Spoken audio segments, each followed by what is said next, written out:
करवा चौथ पति और पत्नी के बीच के प्रेम को दर्शाने वाला बेहद निष्ठापूर्ण व श्रद्धा भाव से उपवास रखने का त्योहार है। आज पूरे देश में धूमधाम से इस त्योहार को मनाया जा रहा है। प्राचीन काल में महिलाएं अपने पति की दीर्घ आयु के लिए यह व्रत करती चली आ रही हैं। इस दिन सुहागिन महिलाएं पति की दीर्घ आयु के लिए व्रत करती हैं और ईश्वर से आशीर्वाद प्राप्त करती हैं। यह त्योहार क्यों मनाया जाता है और कैसे शुरू हुई इसको मनाने की परंपरा, आज हम आपको इसके बारे में बताने जा रहे हैं।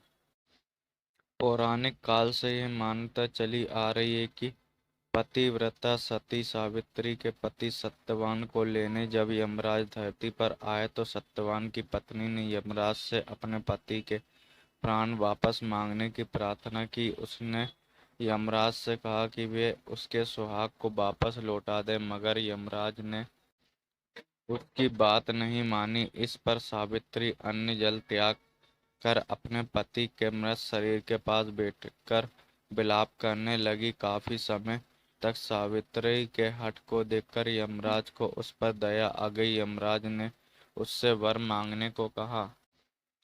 इस पर सावित्री ने कई बच्चों की मां बनने का वर मांग लिया। सावित्री पतिव्रता नारी थी और अपने पति के अलावा किसी के बारे में सोच भी नहीं सकती थी, तो यमराज को भी उसके आगे झुकना पड़ा और सत्यवान को जीवित कर दिया। तभी से अखंड सौभाग्य की प्राप्ति के लिए महिलाएं सावित्री का अनुसरण करते हुए निर्जला व्रत करती हैं।